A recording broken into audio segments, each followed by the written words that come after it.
குறுக்கு வழியில் முன்னேற்றம் அடைய உதவும் உற்சாகம் உற்சாகம் அல்ல, மாறாக அது கீழே நம்மை தள்ளிவிடும் படுகுழி என்பதை உணர வேண்டும். எந்த ஒரு மனிதனும் விரைவில் நாம் முன்னேற்றம் அடைந்து விடலாம், அதற்கு ஏதேனும் ஒரு குறுக்கு வழியை கையாளலாம் என்று நினைத்தால் அவனால் முன்னேற முடியாது. திடீரென நமக்கு நேர்ந்த ஒன்றை முன்னேறுவதற்கான வழி என்று நினைத்தாலும் நாம் முன்னேற முடியாது.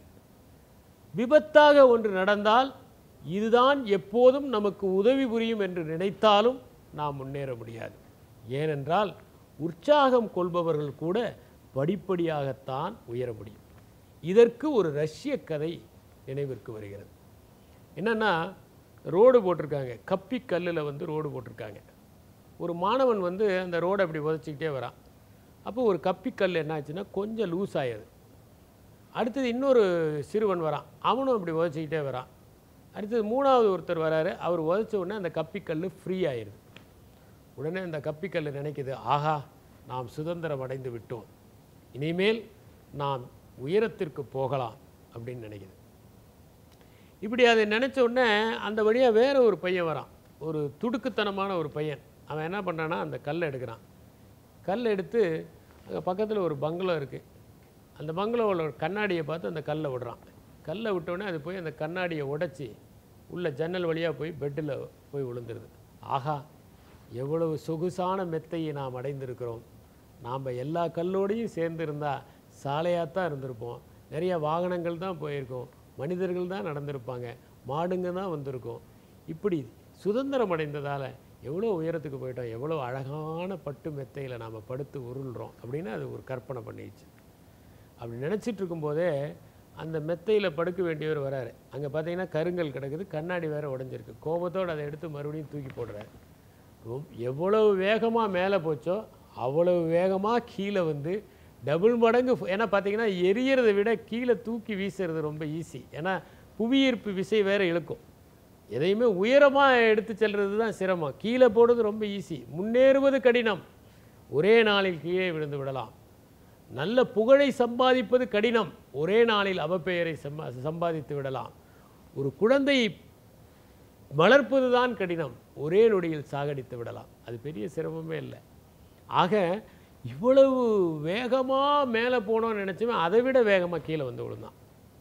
அந்த கப்பிக்கல் கீழே விழுந்தவுடன் யோசித்தது, உண்மைதான், நான் என் நண்பர்களை பிரிந்து விட்டு சென்றது தவறுதான், இனிமேல் அவர்களோடு இருப்பது தான் எனக்கு பாதுகாப்பானது அப்படின்னு நினச்சது அப்படிங்கிறது. இது வந்து ஒரு வர்க்கத்தை பற்றி எழுதக்கூடிய ஒன்று. சில நேரங்களில் என்னென்னா, சில பேர் ரொம்ப ஏழை குடும்பத்திலேருந்து படித்து மேலே வந்தோடனே அவங்க யாரெல்லாம் அவங்க முன்னேறதுக்கு காரணமாக இருந்தாங்களோ அவங்களெல்லாம் எங்கள் சொந்தக்காரங்கன்னே சொல்லிக்க மாட்டாங்க, எந்த ஊரோ அதை கூட சொல்லிக்க மாட்டாங்க. சொன்னால் தப்பாக நினச்சிக்குவாங்கன்னு, I am born and brought up in Chennai, I was brought up in Mumbai அப்படிம்பாங்க. அவங்க கிராமத்து பேரை சொன்னால் தப்பாக நினச்சிக்குவாங்கன்னு. உங்கள் அப்பா என்ன வேலை செஞ்சார் அப்படின்னாக்கா, எங்கள் அப்பாவா பிஸ்னஸ் அப்படின்ட்டுருவாங்க. ஆக்சுவலாக அவர் அப்பா ஏதோ ஒரு சின்ன வேலை செஞ்சுருப்பார், ஆனால் அது சொல்கிறதுக்கு அவனுக்கு அவ்வளோ கஷ்டம். ஏன்னா அது அவமானம்னு நினைக்கிறான். அந்த அப்பா அந்த வேலையை செஞ்சு தான் இவனை படிக்க வச்சார், அதில் மிச்சம் பண்ணி தான் இவனை உயர்றதுக்கு எல்லா அடித்தளத்தையும் அமைச்சார். ஆனால் அதை சொல்கிறதுக்கு இவன் ரொம்ப வருத்தப்பட்டுக்கிட்டு சொல்ல மாட்டான். ஏன்னா இவன் முன்னேறினோட அந்த கப்பிக்கல்ல போய் விழுந்த மாதிரி விழுந்திருக்கான். இவன் என்ன நினைக்கிறான்னா, நம்ம உயரத்தை அடைஞ்சிட்டோம், முதல்ல அவங்ககிட்ட இருந்தெல்லாம் சுதந்திரம், அந்த அடையாளங்களை எல்லாம் அழிக்கணும். என்ன பண்ணுவான், ஒருத்த போய் ஒரு கொலை பண்ணணுன்னே முதல்ல செய்கிறது தான் கைரேகை எங்கேயும் படாமல் பார்த்துக்கிற மாதிரி, அல்லது கைரேகை எங்கேயாவது பட்டால் அதை போய் அடிப்பான் அப்படின்னு நம்ம கேள்விப்பட்டிருக்கோம், படங்கள்லாம் பார்த்துருக்கோம். அது மாதிரி தன்னுடைய அடையாளங்களை எல்லாம் அழித்து விடுவது. என்னென்னா தாய்மொழி தெரியாத மாதிரி சொல்கிறது, எனக்கு தமிழ் அவ்வளோவா பேச வராது அப்படிங்கிறது. அப்புறம் வந்து பார்த்திங்கன்னா இட்லி தோசை இதெல்லாம் சாப்பிடாமல் பீஸா இந்த மாதிரி விஷயங்கள் தான் சாப்பிடுவேங்கிறது. அப்புறம் ஸ்பூனில் சாப்பிட்றது, வாழை இலையில் எனக்கு சாப்பிட தெரியாதுங்கிறது. இது மாதிரியெல்லாம் நம்ம நிறைய பார்க்கலாம். இதில் பார்த்திங்கன்னா இன்றைக்கி இந்த கப்பிக்கல்னுடைய கதை நமக்கு ஒரு உதாரணம். நாம் வந்து குறுக்கு வழியில் சீக்கிரமாக முன்னேற்றம் அடைவது உற்சாகமே அல்ல, படிப்படியாக தான். ஒரு ஓவர் நைட்டில் பணக்காரங்கள் ஆக முடியுமா? ஆக முடியாது. ஓவர் நைட்டில் வந்து ஒருத்தர் பெரிய அறிவாளி ஆக முடியுமா? முடியாது. கொஞ்சம் கொஞ்சமாக படித்து தான் பெற முடியும். மொசார்டினுடைய அந்த திறமை கூட பார்த்திங்கன்னா அவர் அவ்வளோ ப்ராக்டிஸ் பண்ணதுனால தான் ஒரு மியூசிக்கில் வந்து ஒரு பெரிய ஜீனியஸாக இருந்த முடியுது. பித்தோவான்னா அவர் ப்ராக்டிஸ் பண்ணி தான் ஜீனியஸ் ஆக முடியுது. உலகத்தில் வெற்றி பெற்றவர்கள் எல்லோருமே ஆல் ஆஃப் ஏ சடன் முன்னேறினவங்க இல்லை, படிப்படியாக முன்னேறினவங்க. அப்படி படிப்படியாக முன்னேறது தான் வாழ்க்கை. வாழ்க்கை என்பது மாடிப்படிகள் கொண்டது தானே ஒழிய அது வந்து லிஃப்ட் கொண்டதல்ல. அப்படியே லிஃப்ட் இருந்தாலும் அது எங்கேயாவது ஸ்ட்ரக்கப் ஆகிறதுக்கான வாய்ப்புகள் அதிகம். ஆனால் மாடிப்படி வழியாக போனால் எப்போவுமே ஏறலாம், எப்போவே இறங்கிடலாம், பிரச்சனையே இருக்காது, சேஃப்டி. அதனால் குறுக்கு வழியில் சீக்கிரமாக முன்னேறலாம் அப்படின்னு நினைப்பது அவங்கள வந்து ரொம்ப என்டர்பிரைசிங்னு சில பேர் சொல்லுவாங்க. ஆனால் அது எவ்வளோ வேகமாக, எனக்கு தெரிந்த ஒரு நண்பன் திடீர்னு பணக்காரன் ஆகிட்டான். பார்த்தீங்கன்னா 2 கார் வச்சுருக்கான், 2 பங்களா வச்சுருக்கான், அங்கே போகிறான் இங்கே போகிறான். திடீர்னு பார்த்தா ஒரு நாள் ஊரை விட்டு ஓடிட்டான். இந்த திடீர் முன்னேற்றங்கள் நடக்கவே வாய்ப்பில்லை. ஏனென்றால் உற்சாகம் என்பது நியாயமான வழிகளில் ஒவ்வொரு முறையும் நம்மை நாமே திரும்பி பார்த்து கொண்டு செல்ல வேண்டும். நாம் ஈட்டியிருக்கிற பணம் முறையாக ஈட்டியிருக்கிறோமா?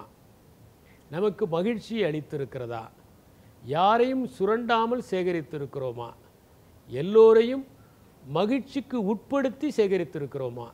இதனால் மனித சமுதாயம் பயனடைந்திருக்கிறதா என்பதையெல்லாம் நாம் சிந்திக்க வேண்டும்.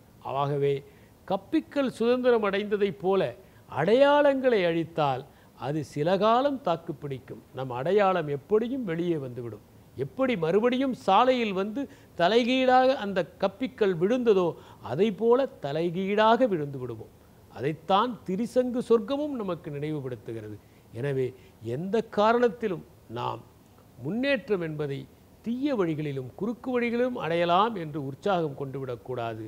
அது மிஸ்கைடட் மிசைல் என்கிற நிலைமையில் நம்மை கொண்டு போய் விட்டுவிடும்.